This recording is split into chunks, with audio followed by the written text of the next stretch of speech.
I'm Brian Cooley from CNET on Cars, taking some of your emails about high-tech cars and modern driving. First one this time comes in from Mosine A, who says, I was wondering whether you could do a top 5 list on cheap cars under $5,000 and also go over websites and sources where you find ultra cheap cars for sale.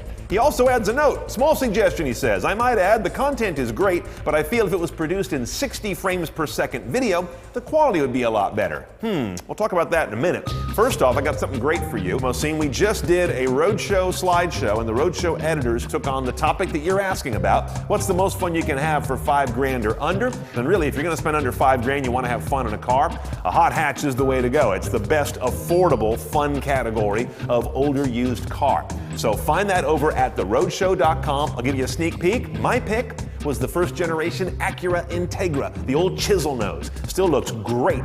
Many years later, they're still pretty good performance, even by today's standards, and they've got an iconic status as they're the car that put Acura on the map in big volume. Now, in terms of where you're going to find cheap cars, everyone's mind goes to eBay and Craigslist, of course. Those are wide open markets with lots of everyday cars on them. You know, you got to be buyer beware and be smart about that, especially on Craigslist where there isn't any rating system of sellers.